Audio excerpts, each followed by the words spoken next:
that mindset of Nigerians has been chorused towards that institute, I mean, that corruption. Yeah. But let them know, all this are affecting every aspect of our life. Yeah. Because if I begin to give money out, you are not doing what I'm supposed to do. Suppose I don't have Ebola. Suppose I carry Ebola, I just go and infect everybody. Yeah. And so many people, because I gave her the money. So everybody, and you mentioned about immigration. When people are rushing there to get, they know they're going to take bribe. What are they taking bribe? You are not supposed to bring all these contrabands to Nigeria. But here I have my luggages full of that because I could give you money. And you know this contraband is going to affect many people all around you. So that is how we have to actually train ourselves, and Nigerians, for instance. Let us come together, not Buhari alone, to fight this institution. Right from the beginning, the least level of public service is corrupt. Give your money to a driver to go and buy you gas. Instead of buying 5,000 naira gas, you buy 3,000. Instead of you to buy something, okay, in the market today is 7,000 something, instead of 2,000. So it's just an individual that has to actually fight this corruption. Yeah. And all these professionals, they have to strongly make their ethical things to be very strong in what they do. Okay, let's I'm going to service you for $2, and I begin to say, oh, it's $10. Come on. Yeah. The concerned Nigerian. Yes. What do you think about the criminal justice system that sentences a man who steals a goat to 5 years, and then the man who has stolen billions, he slaps on the wrist? It's pathetic. I mean, the president has appointed a 7-man committee to look into the criminal justice system. Don't you think that if there was more commensurate punishment to the crime, this would probably have reduced to some extent? Yes, you said it. The rule of law is very important in any society because the criminal justice is the only thing that the common man has at the end of the day. So basically, I believe that the present government is working to ensure that our criminal justice becomes one of the best in Africa, because if you look at the Africa region, you find out that it's the same story, you know, panning out. But we need a criminal justice system whereby everybody is equal and it's one law for everyone. Even in Lagos, for example, I realized that when they did the tenancy law, you find out that the tenancy law that was being campaigned about does not affect the plush area. It does not affect Ikoyi, it does not affect GIA, it does not affect Lekki. So that means the landlords there can still do what they need. You see, these sort of things, we need to look into it and ensure that, and that's what Daddy said when he was talking, he said, the system itself is built for corruption. We run a roguish government.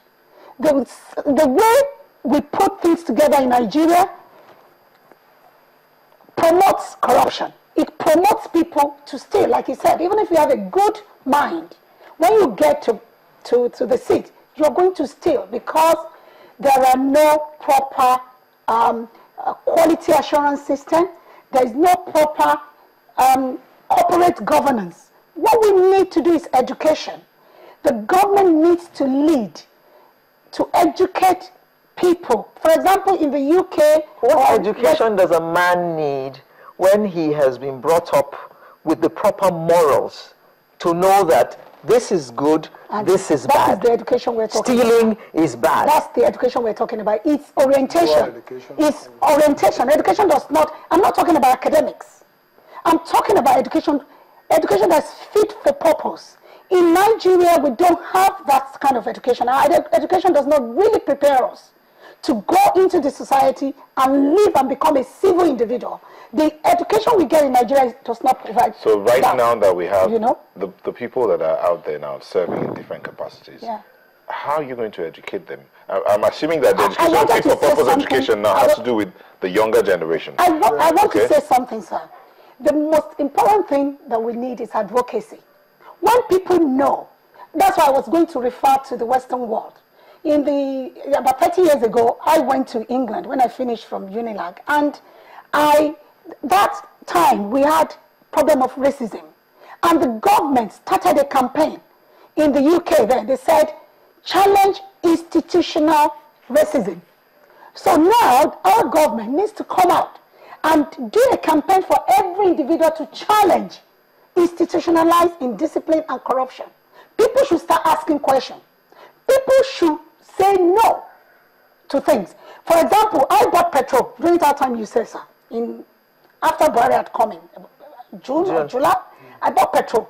And they told me before I bought it, they said it to my ears. It's 100 naira. It's 100 naira per liter. I said, okay.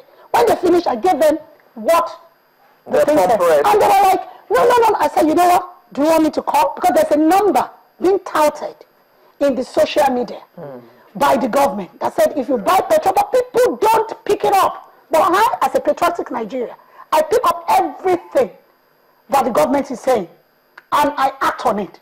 So I had that number on my phone and I said, do you want me to call this number? They said, okay, madam, go.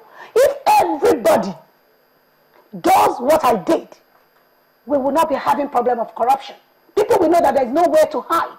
We have the telephone, we can take pictures of people without them knowing. We can record people without them knowing. And this is what we are trying to do. Are you forgetting the part where the individual, maybe out of fear of victimization, that if I report my boss for a corrupt practice, for an indisciplined act, I would be victimized. You don't need to say your name. You don't need to say your name. All right, let's bring in the lawyer here. Mr. Daniel, what do you think about people making that move? Yes, fantastic. Patriotism. Ensuring that I see my boss who is corrupt, I make sure I do something about it. I question things and I stand by the rule of law. And blow the whistle. And blow the whistle. I'll answer that question, but first let me say that I am confident that Nigeria will be great. Nigeria will get there. I am confident because if you look at when we try to do things right, we do it very well in Nigeria. The moment and the reorientation has started with Buhari's administration. I am very, very positive that if this system is sustained, within a short time, there will be a change in our mindset. I am telling you, I'm sure of that. And I want to say too that I'm confident that if this arrangement we have now is sustained, because Buhari is just going to rule for just 4 years, and if God help, maybe another 4 years, that's 8 years. It needs to be sustained, this drive.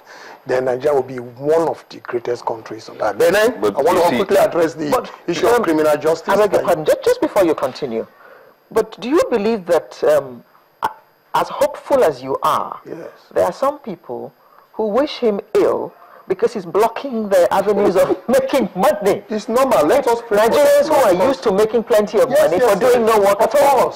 And there are very many, you know, and I want to quickly talk about this criminal justice thing. You see, the person that have stolen plenty money, he has money to fight the system. He has money to get people to compromise, those that would have prosecuted him. As someone described this, when you fight corruption, corruption fights back. So Buhari fighting corruption is because he's an incorruptible individual. Otherwise, he wouldn't be able to fight. There are certain other leaders, if they have gotten to this position, it will be difficult for them to do what he's doing. You understand? This is a simple person. He's not materialistic. He's not greedy. He just wants to help the country. We pray we get people like that. But so now, criminal justice, before I come to your question, if the best way is to reorganize the judiciary, and I want to tell you that the judiciary in Nigeria is not all that bad, like people are saying. You can still get justice in this country. You know, I read in the papers this morning the coronation of the Oba of Ikorodu was stopped by a judge, and this an Oba that was appointed by Fashola. You know, that is courageous. You know, so I think the judiciary for Lagos is setting a very good example. Right now, they are working on the criminal justice system. I'm aware that the civil aspects, there's a limit to which you can play around, waste time, delay matters, and all that. So you are supposed to file your processes up front. Everything you want the court to do for you is unlike before, where you file one paper and that can take you 5 years to file the next papers and all that. So I think criminal justice, when somebody commits an offense and they say the punishment, the penalty is 6 years, for example, the judge has a discretion. The law is only saying don't go more than 6 years. He can decide to give 1 year.